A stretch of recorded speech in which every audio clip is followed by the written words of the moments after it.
going on Indeed, Fiverr, they're going in these Facebook groups and they're seeing job postings for $5 an hour, $10 an hour, $15 an hour. And they're like, oh my gosh, that must be the norm. It does not have to be your norm, okay? Yes, there are people out there who will work for $5 an hour, $8 an hour, $15 an hour. That does not have to be you. It's not you. Let's just decide it right now. That is not me. Hey, Laptop Freedom Babes, Wonderlust. This is Hello from Greece. Hello.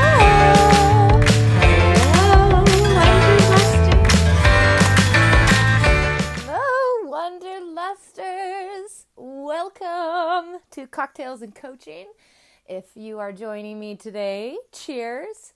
Today's cocktail is my all-time favorite cocktail.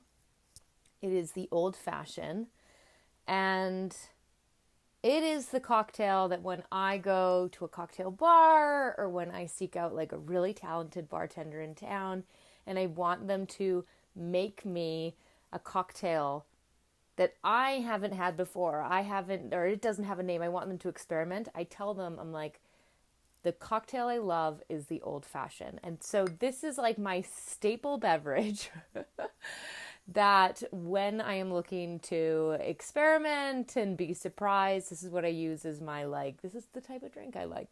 So if you have a staple drink or you're drinking a beverage right now, let me know in the comments, say hi.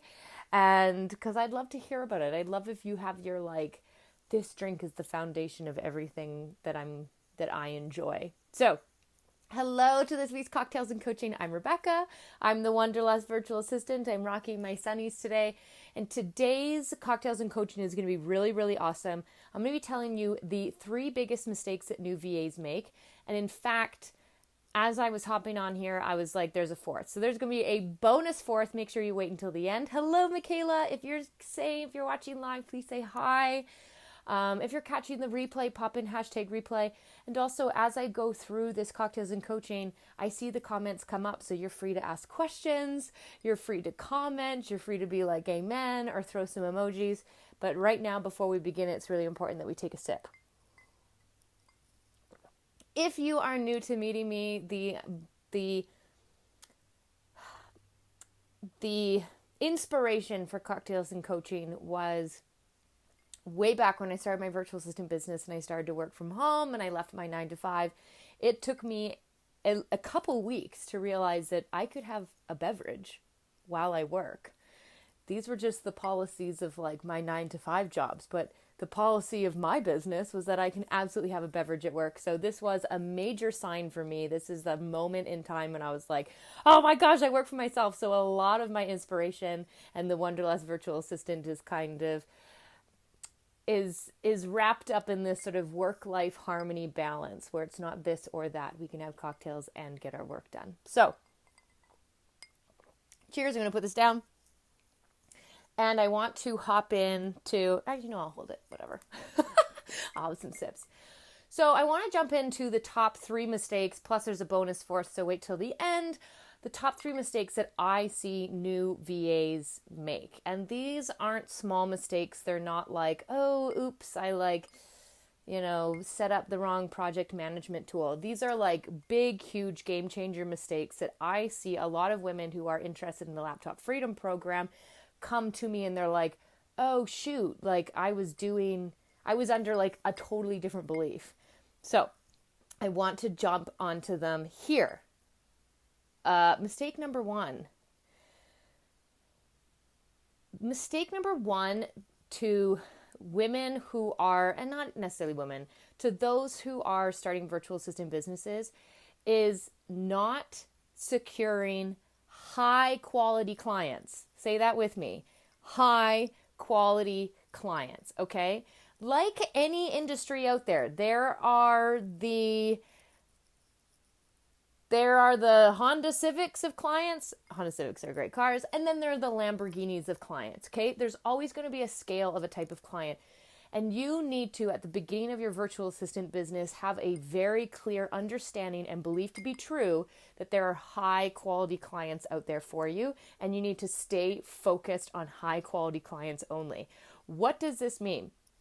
This means that if you are new to the virtual assisting world and you are looking for clients who just want one-off projects done off of Indeed or Fiverr or stuff like that, those aren't the high quality clients I'm talking about. The high quality clients are bringing on a virtual assistant to probably a bit more of an intimate company work experience, maybe a small team, maybe the company is growing really fast, and they are in the belief system that they'll hire on a virtual assistant to do some high quality tasks, some important tasks that help the business grow and scale, and they will invest time and training and money into their virtual assistant with the understanding that the virtual assistant might grow in the company or might add more hours. They are there to support and care about the company as much as the owner does. And so it's really important that you go after high quality clients that understand that if they care about their VA will care about their business. If they have quality communication with their VA will respect them as a leader. If they include their VA in the growth of their company, the VA will want the company to grow, right? We're talking about high quality relationships. These clients exist. These clients are willing to pay their virtual assistants a good, a fair amount of money for the services they offer. So low quality clients are clients who pay low money. Low quality clients are clients who don't see a future with their virtual assistant. Low quality clients might be clients that, they're shopping, they're window shopping on Indeed, and they pull your profile off the shelf and they're like, hey, for $10, can you just kind of like whip me up this logo or whatever? And that's fine. But when it comes to virtual assisting, that's not how I see you ladies building virtual assistant businesses. I see you building like substantial online service-based businesses and not just doing like one-off things here and there for $10, $20 or whatever, right? Think of high quality clients like high quality people in relationship. You want them to care about you so that you care about them. So that is mistake number one. Virtual assistants going out there and taking on like any client, or believing they're not worthy of high quality clients, or thinking that the norm is low quality clients that are not fun to work with, or that have money mindset issues and they get all nervous when you raise your rates, or they don't want to pay you, or they don't believe in the growth of their business, all this kind of stuff. Okay, that is low quality clients. They exist, obviously, but they're not for you. But if you start your virtual assistant business and you don't understand that there are high quality clients out there that want virtual assistants to like build out email marketing funnels, and then there are clients that want you to like transcribe something, those are two very different boats. And I want you more in this high quality, high service boat, okay? Because it exists. And I'm saying it to you and the women inside the Wanderlust virtual assistant, the women inside the Laptop Freedom Program.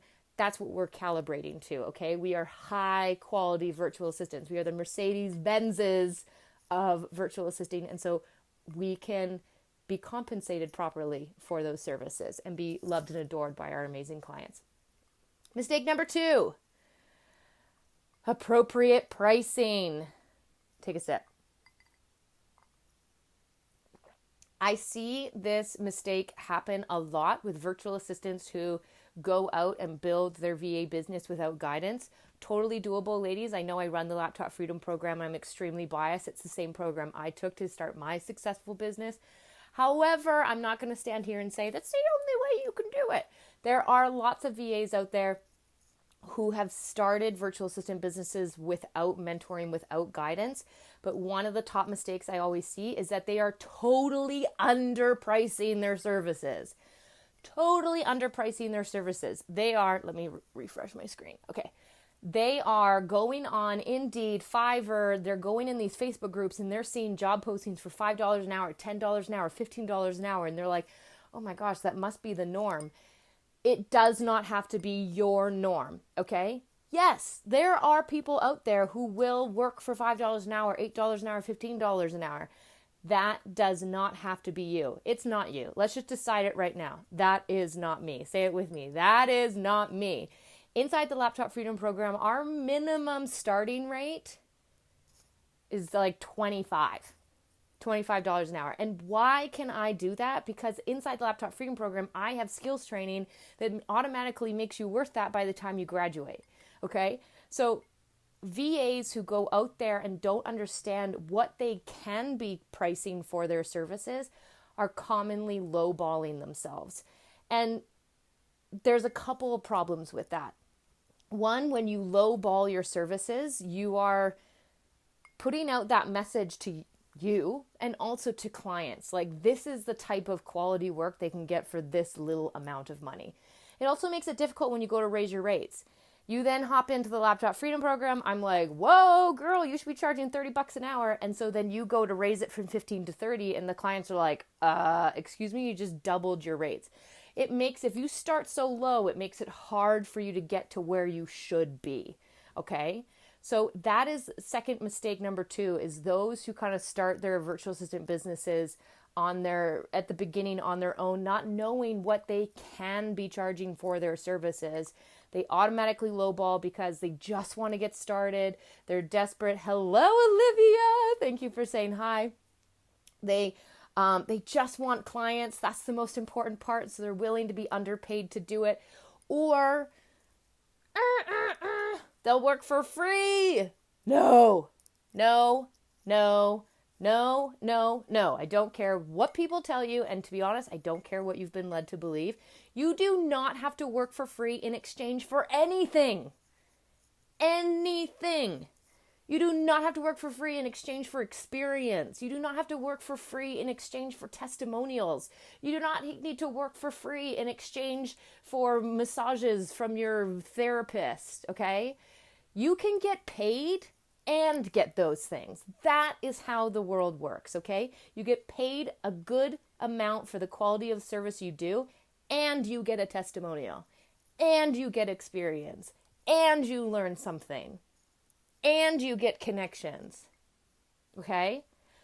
If people want to have you work for free, don't get caught up in their money shit. Okay, that's money shit. I'm just going to tell you this right here, right now. That is their money shit, not yours.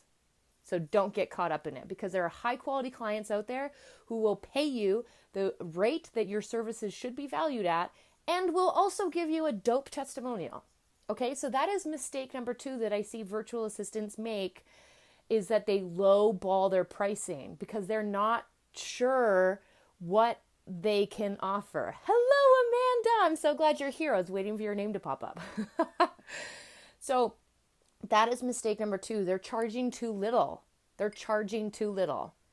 And I'm here to tell you that when you calibrate at the level of the pricing that you have badass services and experience and you can translate it over from your 9 to 5, then that's what you deserve to get paid. And there are high quality clients out there who will have no problem doing it. And when you raise their rates, they're going to congratulate you.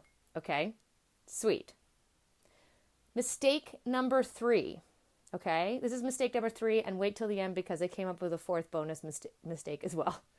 Mistake number 3 that I see new VAs make. And when I talk about new VAs, I mean like people are DMing me or people join the Laptop Freedom Program with pre-established virtual assistant businesses. And I talk through like, how's your business going? If I've DM'd all of you, you're probably used to this conversation. How's it going? What are some of your top questions? What I really want to do is I'm trying to dig in. I'm trying to figure out if you're doing yourself justice, right? So that's why I'm really bold with my questions. I'm sure a lot of you are like, whoa, I just met this chick and she's asking me some pretty direct questions. What I'm really trying to do is I'm really trying to like open up your business and be like, okay, great, fantastic. I want everyone to start a virtual assistant business because it is so awesome. However, let me dig in there with my little scalpel and make sure that your foundation and that you are serving yourself justice. So this is where I've drawn these top 4 mistakes. So mistake number 3. You're not calibrating to the level of support that you can have and give as a virtual assistant. This kind of ties similarly into high quality clients, okay? So I just wrote an article for Brains Magazine about why you should not hire a virtual assistant off of Upwork. And because of that, I went into Upwork and had like my bifocals on and was just like ripping that platform apart. Cause I was like, here we go. I want to figure out, I'm going to catch them on all of their shit, right? So I go in there and I'm like, where's the relationship? Like, where is the So someone's coming into these platforms and they're hiring a VA and they don't even they barely know their name. So that caliber of support, okay? I want you to think of support as like an entire web, an energetic web, like a field, okay? And I want you to raise the whole thing up. So that means you will calibrate to high support. You will expect your clients to calibrate to high support for you as well. And thirdly, while you're building your business, you are going to calibrate to high quality support. Okay? So that is what I mean by me getting into your DMs and being like, no, actually, what are you charging? What's your situation? Do you I'm asking those nitty gritty business questions, not because I'm snoopy and weird, because I'm I really want to help you. I really want to support you. And if you're fluffing around grabbing freebies and free this here, you're not raising your energetic frequency of the type of support you deserve to have when building your virtual assistant business, which will calibrate you at being then that's the type of support I'm going to give as a virtual assistant. And then because you're calibrating to that, you will attract clients who believe in high quality virtual assistants and will support you and your growth. I hope that makes sense, okay? Support, think of it as a big energetic net, and you are asking the whole thing to rise up. And it starts by you demanding high quality support when you are building your virtual assistant business, okay? So you're going to hear lots of fluff and noise. You're going to have lots of freebies. You're going to have all this kind of stuff, and it's going to dilute you. It's going to confuse you. All of this stuff's going to happen. Instead, can you go up to someone and be like, hey, I want to start a virtual assistant business that makes me $3,000 a month with super dope clients, and I plan on taking it in this direction, and I eventually want to open an agency. I'm going to look at that and be like, yes, let me help you. Olivia, completely makes sense. Thank you. Okay. So what you're doing is you're rising up. You're setting a standard for yourself, and then you will start to attract that standard. How many times have I said building a virtual assistant business is like dating? Okay. Ladies, if you're I'm only going to date high quality people, then that's who you're going to start to call in. And these lower quality people, you're not even going to see them. You're not even going to hear them. Okay. So that is mistake number 3. It's when you are building your virtual assistant business, ladies, you deserve high quality support. You deserve to be supported. People want to help you. People want to love you. People want to be excited for you. So if you're going out and you're downloading freebies and you're shy to ask questions, or you're oh, I don't want to, maybe that's not appropriate to post that question, you are pinching yourself off from receiving the support that you deserve in order to start a business that will sustain you and will help you reach your goals.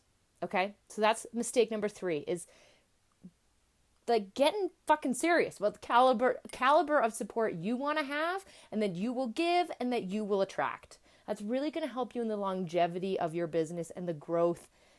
It just helps. Okay? Whew, take a drink. For everyone just joining, I've made myself an old fashioned. Okay, so bonus item. I said this is the 3 biggest mistakes, but then I thought of a 4th one as I was signing on. Okay.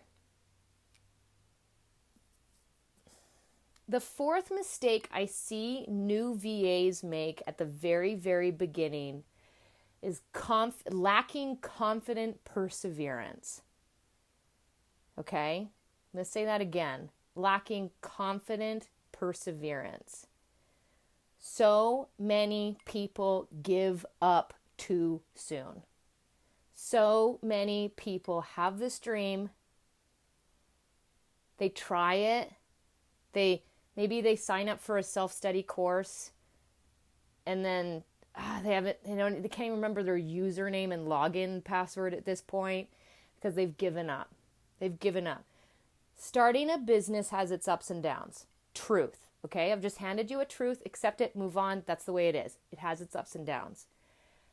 You have to survive through the downs knowing an up is going to come. And so that confident perseverance. So what do I mean by confident perseverance? Confident means celebrate your wins, ladies. Celebrate your wins. Even if it's like surrounded by falling on your face, you have to celebrate your wins. You have to remind yourself that you are doing really well. You're kicking butt. You're trying something totally new. You are like braver than most of the people you know around you. You have a dream and you are daring to make it a reality, girl. That kind of confidence, okay? Confidence is a wall that you can build up brick by brick. How do I know this? Because confidence is something that can get knocked down, right? We hear this all the time. We have moments in our life when our confidence gets knocked down. If it can get knocked down, it means it can get built up. So focusing when you're building your business, knowing that there's going to be ups and downs, you have to make it a top priority to not only protect your confidence, but to build it every moment you have, okay? So that means that you are like pouring that glass of wine when you apply for that job. Because last time you didn't apply for the job and this time you did, and that's a win. That's amazing. That also means, like poking around in some of the skills, the platforms and the services you want to offer, and get yourself familiar with it so that when you go to talk about it on a discovery call, you feel confident about it. You understand the jargon. You have to make it a top priority to build yourself up, because when you go through the inevitable dips, you've got to be like, okay, I can do this. I've still got small wins in here. Confident perseverance. What do I mean by perseverance? Is just not quitting. There is room for all of you to be virtual assistants. I promise you that, especially during a pandemic when tons of businesses had to move online, tons of businesses had to go remote. Oh my gosh, they have to start offering their services as a online teaching thing, all this kind of stuff, and they need virtual assistants. The industry is expanding. There's room for all of you. And so when the going gets tough, that's where I am with my big pom-poms and my confetti gun. And I'm like, you're doing amazing. Keep going, keep going, keep going. The perseverance also means you've got to take this seriously, ladies, okay? I have helped women start full-fledged virtual assistant businesses and quit their 9-to-5 in as little as 4 weeks. That it can happen that fast. What it takes, though, it takes you for you to decide. Decide today, now, that today's the day that it's going to start, and then you've got to keep chipping away at it. And when I say chipping away at it, I don't mean once a week for a year. That's not how you lose weight, okay? Diet starts tomorrow, ladies. We've got to start our virtual assistant businesses tomorrow, and we have got to commit to working on it every single day. Like inside the Laptop Freedom Program, I don't tell the ladies you got to work on this 3 hours a day. No, 15 minutes, 30 minutes, an hour. But you've got to show up to the VA gym every single day to get into the rhythm, to persevere, to not give up. Rinse, repeat, do it again. We talked about this in the 14-day Finding Clients Challenge. You know what I said on day 14? I said, go back to day 1. Here we go. Rinse and repeat until the business is up and running. There's so many of you that I talk to in my DMs that say like, oh yeah, I've been thinking about this for a couple years, or I gave it a try, or I, and bought this course and I haven't even logged in, and that was 6 months ago. You've got to commit. So you've got to really build up that confidence, knowing the ups and downs are coming. And maybe an accountability buddy. That means celebrating your wins. That means a vision board. That means goals. And then you've got to persevere. You've got to persevere. You have to chip away at it every single day. I'm going to tell you a little secret, okay? I say it's a secret, and yet there's like over 2,000 of you in this group, which just really made me laugh right now. So the secret is, I've gotten to a point that when I enroll women inside the Laptop Freedom Program or Laptop Freedom Moms, or even when I chat with you ladies in the DMs, I can, within a couple messages, know if you will have a full-fledged virtual assistant business in 4 months, or if it's going to take you a bit longer. And that is, there's an equation, there's lots going on, there's, jobs, family, all that kind of stuff. But the the factor that makes the difference is that I can tell who's going to work away at it every single day, even when that little voice in their head tells them they're crazy, and who is going to cock up a bunch of excuses and let themselves off the hook and not get the job done. I can tell like within minutes. And most of the time I'm right. It's the people who are showing up on day one and they're like, today's the day. I'm done putting this off. I'm done letting myself off the hook. I'm done letting myself get discouraged. It needs to become a priority, and you need to chip away at it every day. And it needs to be active, actions that we take. Okay. So that is number 4, confident perseverance. Now my laptop has, okay, let's try to remember them. Mistake number 1 was not nailing high quality clients, not securing high quality clients. Mistake number 2 was you're lowballing your prices, ladies. Mistake number 3 was, calibrating to the proper level of support. You're starting a business. That's not easy. Make sure you are supported, and then you will give awesome support, and then you will call in amazing support. And then number 4, my little bonus mistake is giving up. Too many of you quit, or too many of you draw the process out too long, right? Some of you have been thinking about being virtual assistants for 2 years. Where would you be if you just committed and it was built in 4 months?